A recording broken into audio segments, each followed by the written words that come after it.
안녕하십니까. 오늘도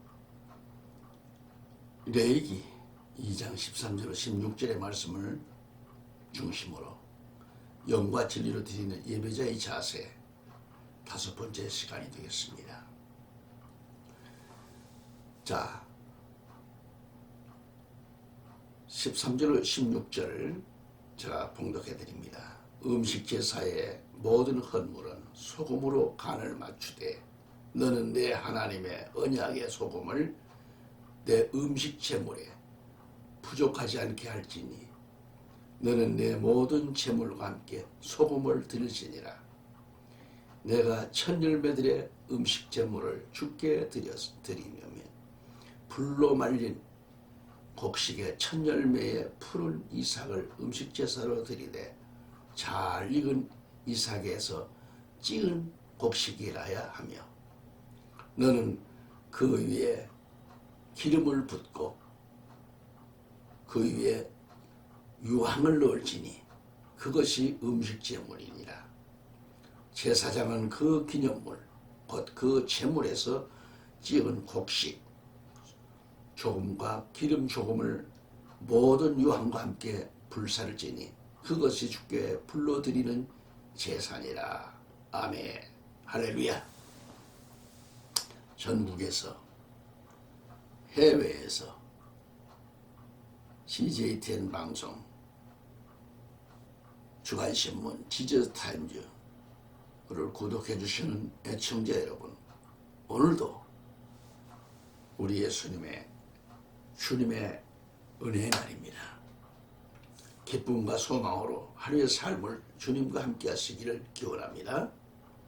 이 시간 레위기서 2장 13절 16절 말씀을 주제로 영과 진리로 드리는 예배자의 자세에 대해서 부제로는 주께 불러드리는 제사에 대해서 말씀을 선포하면서 은혜를 나누기를 원합니다. 아멘. 그러면 여기서 생각할 것은 바리새인의 누룩이 뭔가, 이걸 주의하라겠걸요. 현재 우리 한국 교회 안에는 예수를 믿는다고 하면서 율법으로는 이를 이루어보겠다고 하는 자들이 있어서 문제입니다. 주님의 몸된 교회를 진실로 사랑해서 어떤 일을 하는 게 아니라 자기 자신을 나타내기 위해서 행동하는 자들이 있습니다. 신앙인들 중에도 바리새인 노릇 같은 게 얼마나 많은지 모릅니다.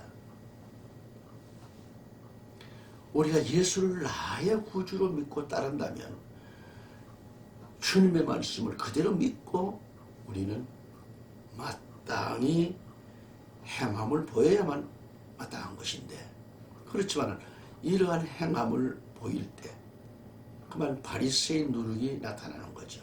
자기를 드러내고 자기 것으로 만들고 드러내는 게 바리새인 노릇입니다.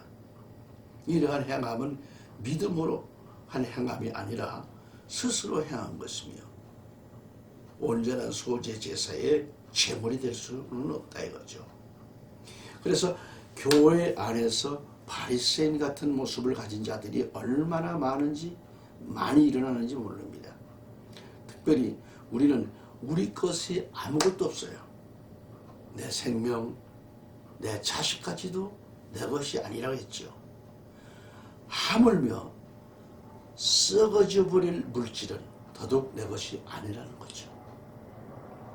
고운 가루는 철저히 나란 존재를 부인할 때 가루가 되는 겁니다. 제단의 제물은 아무 것이나 다 되는 게 아니죠. 예수 안에서 철저히 고운 가루의 모습으로 부서져야 합니다. 성경은 외식에 대해서 정확히 가르쳐주고 있습니다. 나 자신을 나타내는 외식, 그러므로 후지할 때 외식하는 자가 사람에게 영광을 얻으려고 회당과 거리에 나가서 하는 것 같이 너희 앞에 나팔을 불지 말라. 진실로 너희에게 이르노니 저희는 자기 신상을 이미 받았느니라 라고 했습니다. 다음에 외식하는 자의 기도를 우리가 봅시다. 우리는 왜 외식하는 자의 기도를 봐야 되는가? 깨우치기 위해서입니다. 마태복음 6장 5절에도 또 너희가 기도할 때에 외식하는 자와 같이 되지 말라. 저희는 사람에게 보이려고 회당과 큰 거리에 어귀에서 서서 기도하기를 좋아하느니라. 내가 진실로 너희에게 이르노니 저희는 자기 상을 이미 받았느니라. 외식하는 금식이 있습니다. 마태복음 6장 16절에도 금식할 때에 너희는 외식하는 자들과 같이 슬픈 기색을 내지 말라. 저희는 금식하는 것을 사람에게 보이려고 얼굴을 흉하게 하느니라. 내가 진실로 너희에게 이르노니 저희는 자기 상을 이미 받았느니라 그랬습니다. 또 뭐가 외식인가요? 남을 흉보는 것도 외식입니다. 마태복음 7장 5절에 외식하는 자여 먼저 내 눈 속에서 들보를 빼어라.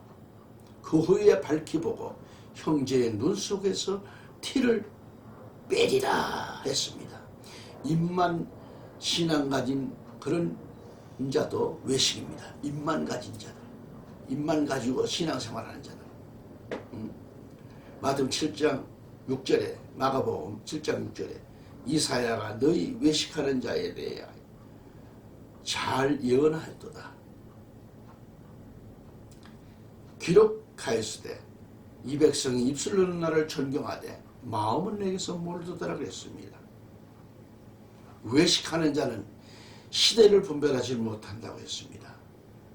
누가복음 12장 56절 가보면 외식하는 자여 너희가 천지의 기상은 분별할 줄을 알면서 어찌 이 시대는 분별치 못하느냐 그랬습니다. 청자 여러분, 왜 이렇게 외식하게 되죠? 성경은 무섭게 책망하고 있습니다. 디모데전서 4장 2절에 가보면 자기 양심이 화인 맞아서 외식함으로 거짓말하는 자들이라. 양심이 화인 맞은 자들이 거짓말한다 했습니다. 거짓말하는 백성은 화인 맞은 백성인 걸 알아야 돼요. 또 예수님은 외식하는 자들을 향해 마태복음 23장에서 조목조목 무섭게 저주를 하셨습니다. 화 있을진저 외식하는 서기관들과 바리새인들이여 하신 말씀이 7번 나와요. 화 있을진저를 외식하는 자들 앞에 거듭 강조하셨어요. 그리고 우리의 신앙 속에 외식함으로 우리가 신앙을 가지고 있다고 하면 우리 또한 바리새인들의 누룩을 가지고 있는 자들이 아니면 무엇인가? 이러한 누룩이 소재 제사 제물에 들어가 있다면 그 제물은 하나님이 안 받으십니다. 베드로전서 2장 1절에 외식을 버리라고 했습니다. 우리는 형식과 위장된 신앙을 버려야 할 때입니다. 우리에게 얼마나 아름답게 포장된 외식이 있는지 모릅니다. 신앙생활도 포장되어 있고 뭐 봉사하는 것도 포장을 해서 하고 그리고 뭔가 좀 희생 봉사했다 그러면 자꾸 보상심리가 있어요. 그러니까 이러한 외식, 바리새인 같은 외식이 있기 때문에 우리가 그렇게 많은 예배를 드려도 제물이 되지 못하고 있어요. 사람은 속일 수 있어도 예수님은 속일 수가 없습니다. 이제 우리의 외식을 버리고 고운 가루가 되어 하나님 제단의 제물이 되기를 우리 주 예수 그리스도로 축원합니다. 크게 두 번째로 말하면 사두개인의 누룩을 주의하라겠습니다. 이번에는 자신을 제단의 제물로 드려야 한다고 했어요. 사두개인의 신앙은 부활도 없고 천사도 없다는 것으로 한마디로 내세를 부인하는 자들을 가리킵니다. 그러나 이들도 하나님을 열심히 섬겨요. 이들이 부활을 부정하거나 무식하게 부활을 알지 못하는 것이 아니라 부활의 신앙, 부활의 소망을 가지고 살지를 않은 거죠. 이들은 이 땅에서 잘되고 부자로 살고 축복받아 사는 것이 최고라고 생각하는 자들이 이것들입니다. 부활도 소망도 안 믿어요. 이 사두개인의 누룩을 조심하라는 거예요. 그래서 여러 가지 부자로 사는, 잘되고 이 땅에서 잘되고 부자로 살고 축복받는 것, 이것만 추구하는 거, 이게 최고라는 거죠. 영생과는 관계가 없어요. 이것이 바로 사두개인의 가르침인 겁니다. 오늘날 이러한 사두개인의 가르침이 교회 안에 지금 만연되어 있어서 참으로 안타깝게만 합니다. 사두개인에게 누룩은 무엇을 의미하는가요? 오늘 영의 세계를 보지 못하고 인간의 지식으로 성경을 보니까 이것은 사두개인과 같은 겁니다. 성경에 기록된 하나님의 말씀을 눈에 보이는 물질 세계에 맞춰가지고서 해석을 하고 거기에 맞춰가지고 가르치는 것이 바로 사두개인의 누룩인 것을 왜 모르는가? 복에 대해서도 하늘나라에 쌓아가는 영적인 복에는 별로 관심이 없습니다. 그저 이 땅에서 누릴 이 물질의 복에만 더 관심이 있는 자가 바로 사두개인의 누룩이라는 거죠. 복만 받으라고 가르치는 자는 사두개인 가르침을 가르친 자이고, 그 가르침으로 신앙생활하는 자는 사두개인의 누룩에 취한 성들입니다. 이러한 것은 절대로 소재물이 될 수 없다라는 것을 명심하시길 바랍니다. 요한 3서 1장 2절에 이런 말씀을 합니다. 사랑하는 자여, 내 영혼이 잘됨 같이 범사가 잘되고 내가 범사에 잘되고 강건하기를 내가 간구하노라 그랬어요. 김제일성 성경을 보면은 사랑하는 자여, 무엇보다도 내 혼이 잘됨 같이 네가 번성하고 강건하기를 바라노라고 그랬습니다. 영적인 문제가 먼저 잘 되어야 함을 강조하고 있는 거죠. 혼이 잘 된다는 것, 무엇을 뜻하는가? 마귀에게 절하면 세상 부귀 영광 주겠다고 했잖아요. 마귀에게 절해서 세상 부귀 영광 얻은 사람, 그 영혼이 잘 되는 것인가? 예수를 믿으면서 세상과 적당히 타협해서 세상 부귀 영광 얻는다는 것, 그 영혼도 잘 되는 것인가? 잘못된 것 아니겠어요? 김제에서 요한 3서 1장 2절에 사랑하는 자여, 무엇보다도 내 혼이 잘됨 같이 네가 번성하고 강건하기를 바라노라고 그랬지요. 내 혼이라고 했습니다. 범사가 잘 된다는 말도 우리가 잘 이해해야 합니다. 예수를 믿으면 모든 일이 잘 되고 물질의 복만 강조하고 가르치면 안 되는 거죠. 예수 믿고 오히려 무슨 일이 더 안 될 수도 있습니다. 오히려 병들고 더 가난해지고 또 고난이 더 올 수도 있습니다. 그러나 그런 어려움 중에서도 더욱 믿음을 지키고 신앙생활하는 게 범사가 잘 되는 거죠. 원문에는 네가 번성하고 강건하기를 바라노라고 했습니다. 욥의 신앙은 흠잡을 데 없는 믿음의 사람이었습니다. 그러나 그런 욥에게 고난이 왔습니다. 끝까지 하나님을 떠나지 아니하고 욥은 다시 하나님의 복을 받았습니다. 이것이 번성하고 강건하기를 바라는 신앙이죠. 이 땅에 살면서 우리가 하나님이 주신 복을 받는 것, 이를 부인하는 자는 것이 아니라 우리는 물질의 복도 받아야 합니다. 하지만 하나님이 주신 복을 받아야 돼요. 이 땅의 물질의 복이 우리의 신앙의 목적이 되어서는 안 됩니다. 고난도 세상 사람 눈에는 저주같이 보일지 모르지만 영적인 자의 눈에는 하나님의 복으로 보이는 겁니다. 오늘의 성도들이 거꾸로 신앙생활을 하고 있습니다. 진짜 받아야 하고 추구해야 할 영적인 복을 멀리하고 현실적인 것만 이 땅에서 누릴 복만 복에서만 난리를 펴니다. 그것 받는다고 말이죠. 성도들이 이렇게 된 것은 뭐예요? 그렇게 가르침을 받았기 때문이죠. 교회에서. 이건 분명코요. 사두개인의 가르침이고 그 가르침을 받는 사람들은 사두개인의 누룩에 취해버린 자들을 그걸 말할 수 있습니다. 이런 모습으로는 소지제물이 될 수가 없다라는 것을 저는 말씀드립니다. 사두개인의 누룩을 주의하라는 우리 예수님의 음성을 잊지 말기를 축원합니다. 셋째는 헤롯의 누룩을 주의해라 그랬어요. 헤롯의 누룩. 마가복음 8장 15절에 말씀하시기를 그때 주께서 그들에게 당부하여 말씀하시기를 주의하라. 바리새인들의 누룩과 헤롯의 누룩을 조심하라고 하시니 아멘. 헤롯의 누룩은 무엇인가요? 헤롯의 왕으로서 세상 권세를 가지고 신앙을 세속화시키는 것을 말합니다. 유대인들과 대제사장들이 헤롯의 권세 아래서 정치와 야합하고 놀아났습니다. 오늘날도 그런 교인들이 많지 않습니까? 코로나19로 인해 가지고 비대면 예배하라는 그 정치 공세에 주의 종들이 힘 한번 써보지 못하고 정치의 세력 권력 앞에 야합하는 자들이 얼마나 많은지 몰라요. 성도도 예수를 믿으면서 정치 세력과 야합하는 자들이 얼마나 많은가. 바로 이런 자들이 헤롯의 누룩입니다.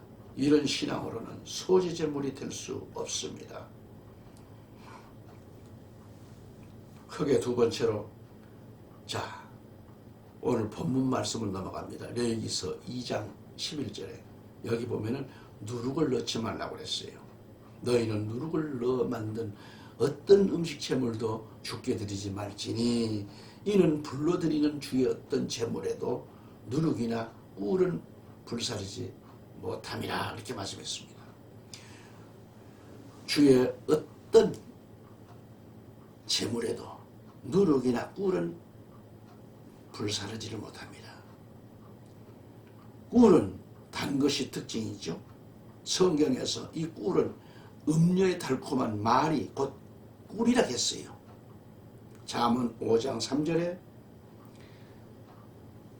타국 여인의 입술은 벌집처럼 꿀을 떨어뜨리고 그녀의 입은 기름보다도 미끄러우나.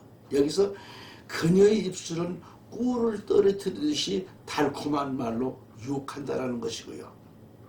잠언 7장 21절에 그녀가 여러 가지 달콤한 말로 그를 홀리고 아첨하는 입술로 그를 꾀아물어 그랬어요. 잠언 7장 18절에는 오라 우리가 아침까지 사랑으로 가득 채우며 사랑으로 서로 위안하자라고 유혹합니다. 이러한 음료의 입술은 곧 하나님 나라에 속한 자가 아니고 세상을 속한 여인입니다. 여인은 교회를 또 가리키죠. 세속에 속한 교회.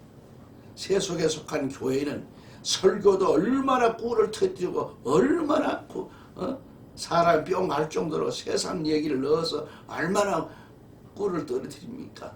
얼마나 많이 쏘깁니까? 이 세상에 속한 여인, 세상에 속한 교회. 다시 말해서 세상에 속한 교회, 음료. 바로 이 음료의 입술은 세상의 것들을 말합니다. 이 음료의 소리에 귀를 기울이고 그게 영의 양식인 줄 알고 따라간다면 음료와 간음하는 자가 되는데 이것이 꿀을 신앙생활에 넣는 것이 되는 거죠. 여러분 온전한 신앙생활에다가 자꾸 꿀을 섞게 되면 여러분은 변질된 신앙생활을 하고 맙니다. 세상의 것들은 너무나 우리를 달콤하게 유혹합니다. 예수를 생각하지 못하게 할 정도로 달콤합니다. 그 달콤에 빠져버리니 정신이 없는 거죠. 이러한 달콤한 세상 것들에 빠져버리게 되면 우리는 그 인간은 영적 간음자가 되고 만다 그런 얘기입니다. 그런 꿀이 들어간 신앙으로서는 소지제물이 될 수 없다고 하는 것입니다.